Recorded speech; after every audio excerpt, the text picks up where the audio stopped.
Hello guys, ituturo ko sa inyo yung daan papunta doon sa terminal ng free bus. Kung nandito kayo sa Levinsky, pumunta lang kayo doon sa daan ng Nivisyanan. Diretsuhin nyo lang yung Nivisyanan Street. Diretsuhin nyo lang, lakarin nyo lang yan hanggang doon sa dulo. So, siyempre, may mga tindahan dyan ng isda, may tindahan ng baboy. So, bumili muna ako ng ng karne ng baboy kasi nagpabili din yung aking kaibigan dito. So, pumasok muna ako dyan. Nandyan lahat ng karne, mga fresh din. Mga Chinese yung mga customers at Pinoy. Yun madaming mga customer. So, tapos na akong bumili. So, dumiretso na kami.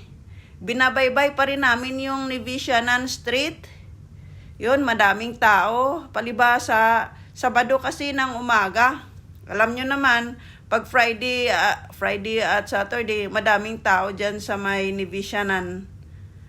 Daming tao.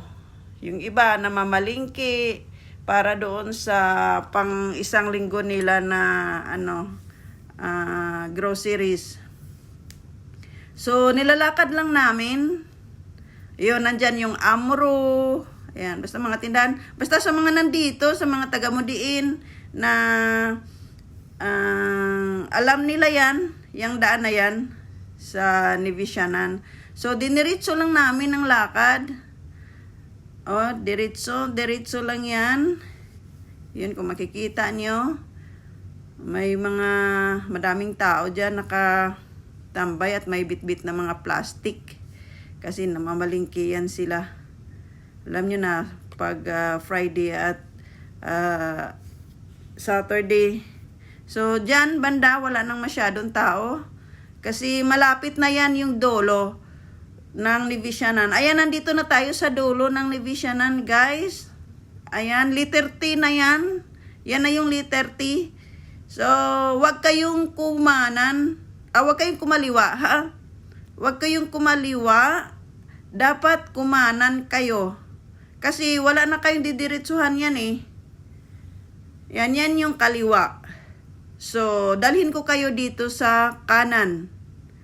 Yun. Hindi kayo maliligaw, guys. Hindi kayo maliligaw kasi ang daan na yan ay diretso lang. Didiretso lang din yan. Ang dulo dito sa daan na ito ay expressway.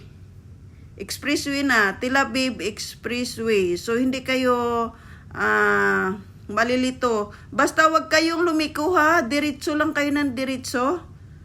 Diretso lang. Kaya nga, tinuro ko to sa inyo para hindi na kayo malito. Mula doon sa Levinsky, dumaan kayo doon sa Nivisyanan. Tapos, diretsong Nivisyanan sa dulo, lumiko kayo ng pakanan. So, makita nyo na yung building na yan. Yan na yung Ramsor. Yan na yung Ramsor dyan sa unahan. So, binidyohan ko muna yung building kasi nagagandahan ako sa dalawang flag ng Israel at mayroon pang eroplanong dumaan. Diba?